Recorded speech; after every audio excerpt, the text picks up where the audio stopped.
Yeah, what's up, everybody? So lo and behold, my guy here, Pumptastic, seems to be having some opinions here about Mythic Warcraft. If you guys don't know him, he's a Mythic raid leader. Has been pushing CE as a raid lead since damn, I don't even know. It's been so long. So um, he if you guys didn't know, he is going to be taking a Warcraft break, or even permanent break, even might be. We'll see. But he has some opinions to share here, and I just wanted to react kind of to what he's And saying. today will be covering my So last video on Warcraft. I might I have believe the some. game is in a terrible spot due to a large culmination of choices by Blizzard, and today I want to cover them as Okay. best as I can. My list will be in personal order of importance, and I will deep dive my topic points as much as I can. Before I delve into my topic points, I want to start out by going over who I am and my Warcraft achievements. I mean, I I am could. Pumptastic, someone who I should started have let out the video play. terrible at Fire Mage and slowly ascended to the high end. My raid parses are all while raid leading, with the exception of Aberrus, where I only raid led the final boss. I started gray as can be in Sepulchre, and then I got good in Dragonflight and shared it with all of you, and helped a lot of Fire Mages understand how to play and how to improve in the game. He did improve a lot. I've been cutting edge for 4 tiers in a row, with key rating in the top 1% just about every tier.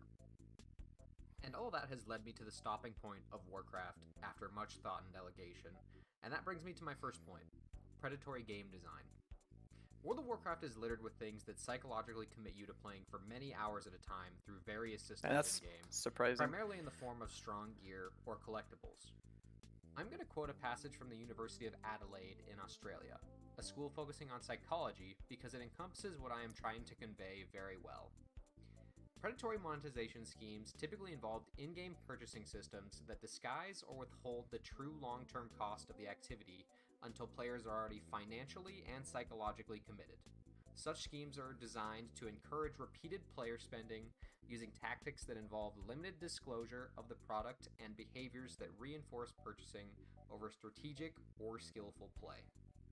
Blizzard does not make money off of you getting the best gear in the first month of a new tier's release. They make money off of you coming back for many months to min-max your character week after week and resub to complete your goals with no clear chance of attaining Right, your right, goal right. So first. how do they In keep us in? fact, How do this they, is how do they further keep us in? emphasized if you are purchasing any in-game carries in an attempt to gear faster. They make money off of two things, which is you buying WoW tokens to speed up your progression, or when the resub comes around every month. That is how they make money. I want to make a quick example and visualize this on how it was for some classes this season. For just about any intellect staff user in this specific season, you had All two right, all besting right. slots that you were aiming to get. Nymu's very rare staff, or the staff of Iridal from your Mythic Plus vault. If you did not get either of these, you were missing out on roughly 1% DPS no matter how you looked at it. So what are the chances of getting Mythic Iridal? I mean, that's not even that bad. Like 1%, you can kill Assuming Fyrak you filled without out that your Mythic 1%, Plus dog. vault, you had around a 3 in 76 chance each week to get Mythic Iridal, or a 4% chance. That means that if you got average luck, it would take you 25 vaults to see Iridal. Assuming a generous 20 minutes per key, that is around 2.3 hours per full vault, meaning it would take roughly 58 hours to see it. The irony here is that there aren't even 25 vaults in a season, meaning you would have to get lucky to win. Your chances from raid are significantly better, but I wanted to focus on one of the many examples of the flaws I mean, you the can gear get it from the has. dungeon itself, though. Your What's odds the from point vault are not here? presented to you, and you are forced to just keep trying over and over and over again I mean, until if you you're at want the the max point high at the level end of thing, the tier. fine, but like, This is it's without very even min having a maxy. discussion on the legendary system throughout Dragonflight that gatekeeps even more player power behind extreme wait times and gold that are borderline necessary to play the class at its highest level. To summarize, Blizzard's design is predatory because it does not give you percentages on your loot chances from Vault and Raid, resulting in extreme psychological commitment to getting your best gear and new collectibles. I mean, my guy, you can't have all gear be guaranteed. My guy, like, I understand some WoW systems need some work, but I just don't feel you on this one. You can get the like if you want the exact gear, you can get it from the dungeon, and then if you want it from at the max eye level, well, it's just you can't get it guaranteed. That's just what it is, and you're gonna be missing out on like 0.5% DPS or 1% as you say, but I doubt it. Uh, and I mean, you just gotta live with it. Like you can kill Farrak with that. You can kill Mythic Farrak without that. I mean, so and if you really want to min max your character to the max, like I guess you have to pay the full price and play the full season. But you you don't need to do that. And if you want to do that, then I mean you're a dumbass, and they kind of deserve your money at that point, honestly. You are hooked on the gear progression coupled with raid progress, and Blizzard knows that and will continue to lock it behind egregious and long term grinds. It is what makes them money, so it is what they will continue to do. If you really want to put on your tinfoil hat, one might even say that the raid nerfs are spaced out just enough to keep you entertained in playing if your raid gets stuck. I mean, yeah, that's It true. doesn't take Yeah. 4 months to get the data to suddenly nerf last boss progressions. Gear progression is something that Blizzard desperately needs to address, and I'll cover my brainstorm solutions at the end of the video. The next section I want to cover is Mythic Plus affixes and private auras. Mythic Plus affixes is something that has needed attention for a long time because it creates a potential skill or class disparity based on your weekly schedule. If you're busy during weeks with easy affixes, also known as push weeks, you are actively Yeah, I mean making this key is pushing pretty harder on common. yourself due to something that can be largely out of your control. Affixes kind This of is suck. I something that the agree. M Plus community has been asking for since 2023, but I wanted to bring it up because it is something that still needs to be addressed. I understand the appeal affixes has to the casual player base, but I think that affixes like bolstering should be binned and never seen again. Most of the fun that M Plus has in the high end is completion of those massive pulls, and any affix actively preventing you from doing that should be chalked. Yeah. I think that the WoW design team could come up with affixes that do not have large repercussions, allowing affixes to still exist, but still give a new feeling to dungeons each week. I honestly Let's don't. I'm not that much of a fan of affixes. I think you can just make better dungeons. You can make more unique dungeons. Just remove them all or almost all of them, honestly. But that's the direction they're going in, anyways. So I wouldn't. I don't really go on to mind. private auras. Private auras are mechanics with information that is hidden to the player until they suddenly happen, allowing for little pre-planning until you press an assigned macro to give you whatever information the fight calls for. Yeah. This is something that the design team brought out more in Dragonflight, and as a raid leader, I can't tell you something that made me more frustrated than the words, "My macro didn't work," or "Was there a weak aura update?" I discourage private auras because I believe that they create a weird technical skill disparity aspect towards a new mechanic. This was specifically felt for me on Fyrak progression with Shadow Cages and a Mirrored Sill. With Fyrak in specific, Yeah. you would press a macro in Phase 2 if you got this red circle mechanic that went on to 4 random players, telling you who you need to break out of these cages. This seems very easy in concept, but in reality you would get players who had never seen the mechanic before for like 20 pulls, and then panic or forget that the macro exists when they actually get it. Of course this is a solvable skill issue, but I think the dev team can still create very challenging and intuitive fights that don't need cover-ups with private auras. It creates a Oh. weird technical skill disparity that feels unlike Warcraft, and a cycle of dependency on weak auras that is frustrating to deal with. Add-ons like Infinite Raid Tools are actively designing workarounds for these private auras, but we will see how they actually play out in War Within. I mean, the thing is, like, if they actually make the private auras like work and that there's no workaround around it, like that would be a masterpiece right there. You would have a fight or a mechanic that is not solvable by an add-on, and you know you would just do it normally. You would play actual like pure Warcraft. Thing is, when you put out a private aura that makes it harder for a weak aura to solve it, then like the workarounds um, that WeCora makers are gonna have to do are gonna have to be like super complicated and stuff. They might break like every night or two, right, for people, and there's gonna be a bunch of updates and everything. But I do I respect the thing with private auras is I respect their vision. They want to actually make a natural fight where add-ons like do not have as much of an impact, but the result of it is the thing is it backfires because they can't do it correctly. There's always a loop. There's always a uh, how to say there's always a back door for just weak aura devs and add-on devs to exploit and just uh, you know solve the mechanic with add-ons anyways. And but this time like it's super complicated and like people's add-ons don't work and you have to spend an hour on it every night and it's rough, but it is what it is. My, I still respect their vision, and if they can actually make it work, like I believe it will make for a better game. But yeah, in its current state, my it last is primary terrible. section to cover is economy. When I ask you the best way to make gold in Warcraft, what is your first response? You have four viable options: carry services, alt armies, auction house degeneracy. None of them. This one, two, three, four. None of them, by the way. The best way to make gold in Warcraft is to just be very active during the first week.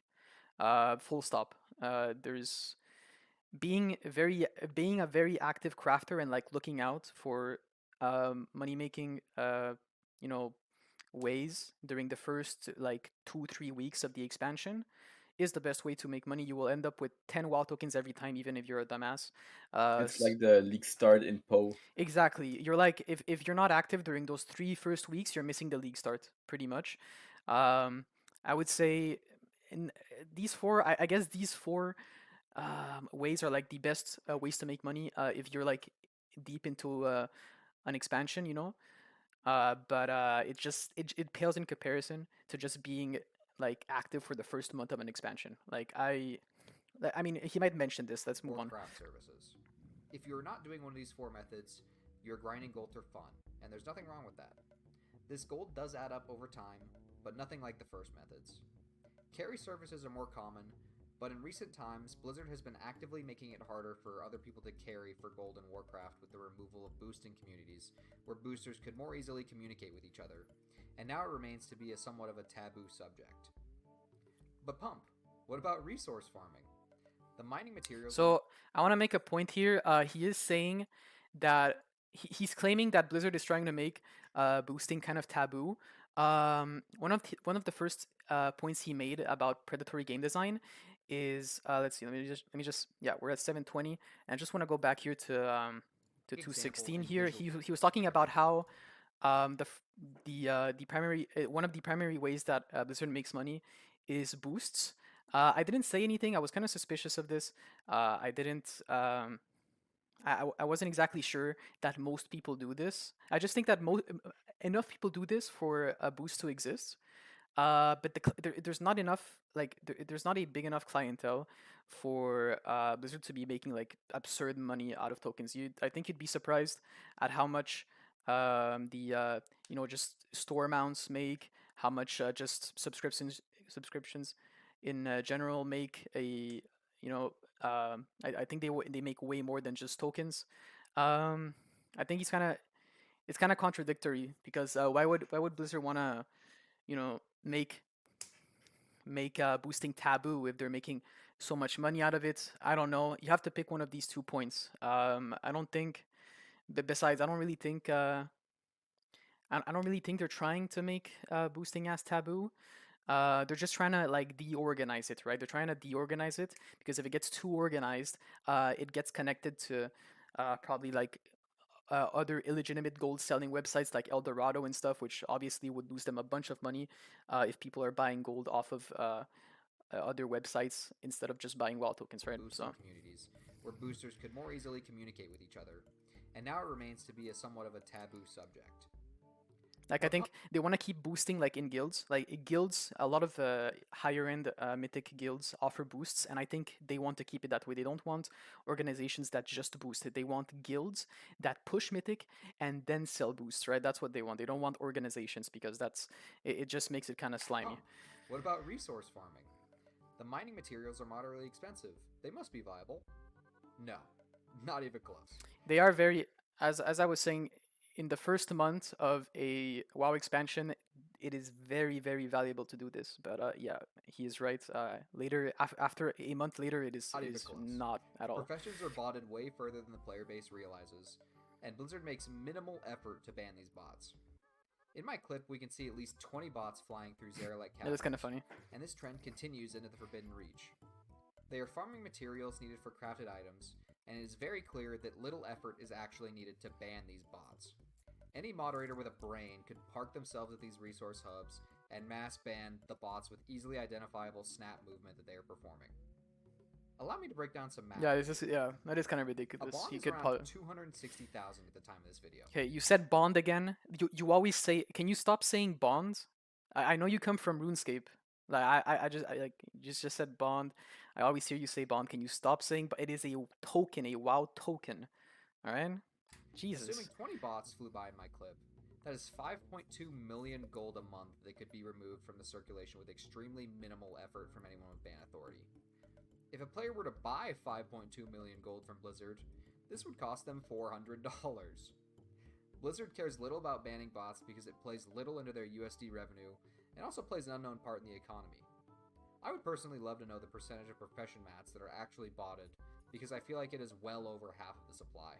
Yeah, he's probably right on The this issue one. with the Warcraft economy is that there's a billion hoops to jump through to be able to make any decent gold in Warcraft. Even then, you're competing with armies of bots that do what you do at 3 times the efficiency rate, leading to you being better off buying gold most likely. Raiding at the highest level is only a gold sink, with your only returns being BOE items, or you're in a very competitive guild and you sell carries, which is a small percentage of the raiding player base. I do think that raiding in some way or some form should be making, just like mythic progression in general, should be making a lot more money. Simply because, like, it, as he said, it is a gold sink. If you just raid in this game, which is a completely valid way of playing, to just like raid log, by the way. So if you just do this, you're spending money on repairs, on consumables, and you're just hemorrhaging money. I think they should increase the BOE drops from raid. So that guilds can just sell them and, like, maybe grow their guild bank, give give some repairs out to other players. But yeah, he is right on this one. I think one of the biggest WoW token buyers are guild masters that just want to keep their guild going, and so they just buy WoW tokens and, like, fill up their guild bank so, like, people don't go broke. Yeah. I do think raiding should give out more gold. Like, if you're clearing a mythic instance, like, I feel like the trash from the raid should drop.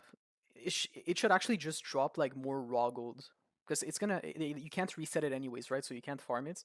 I think the trash should actually, like, drop raw gold, a lot of raw gold.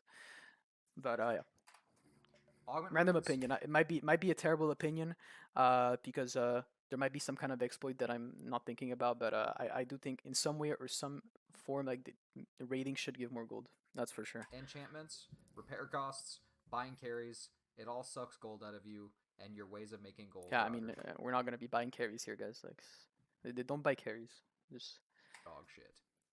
This leads me to the taboo subject of buying gold from third-party websites that is poorly moderated.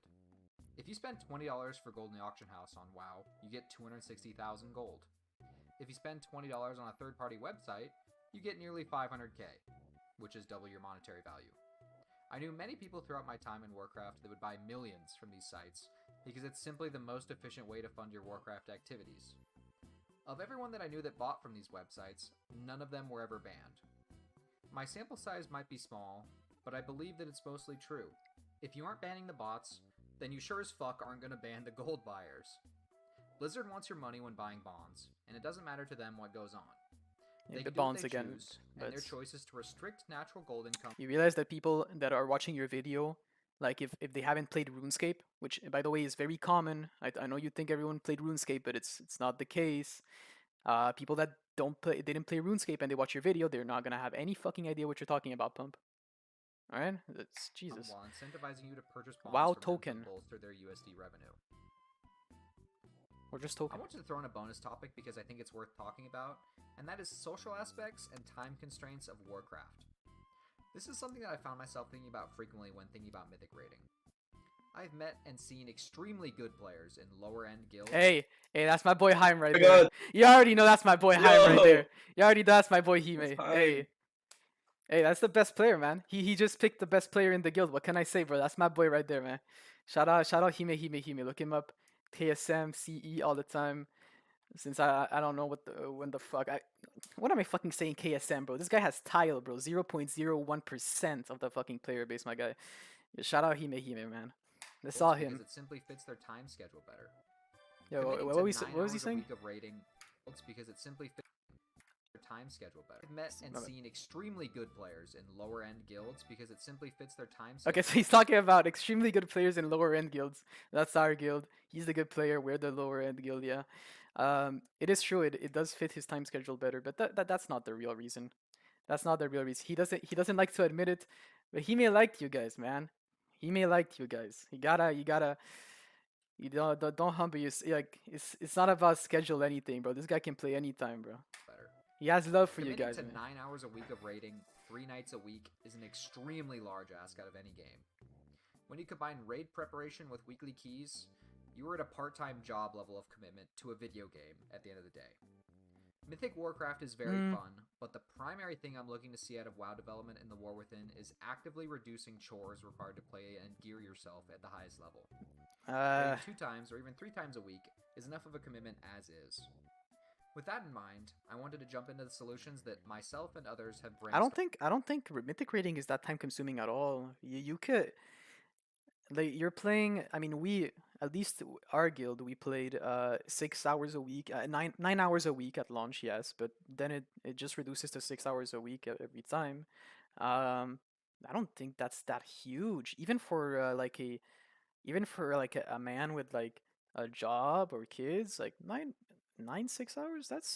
I don't feel like that's too bad. It's just that the thing is like the thing is you can't play when you want, right? And that's kind of unfixable for rating, because you're never gonna be able to like play like exactly when you want, like because you have to schedule around 19 other players.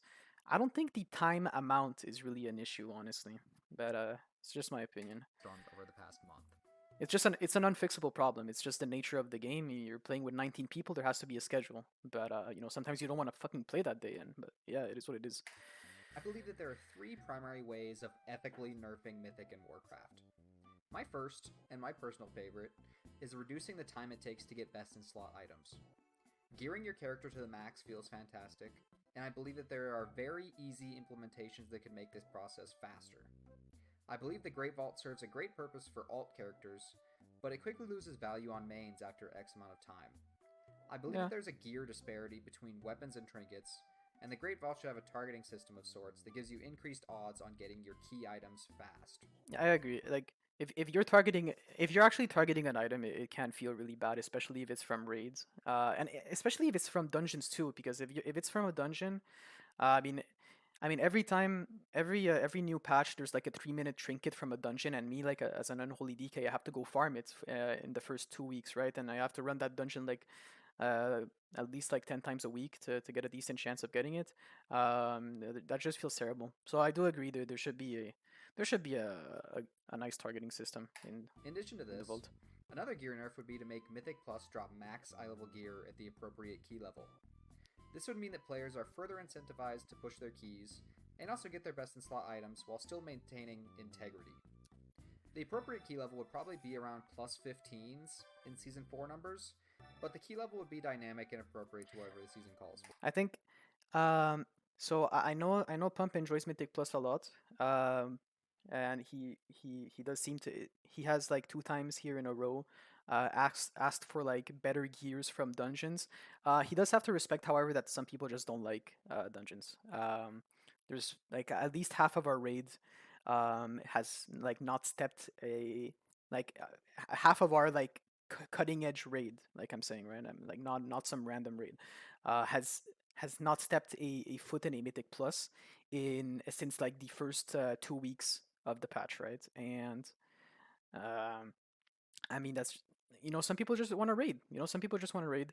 Um, so also I do think like max eye level, like from like Mythic, um, like mid track gear, like the max amount. The max eye level gear from a Mythic Plus that you can just spam. I don't know.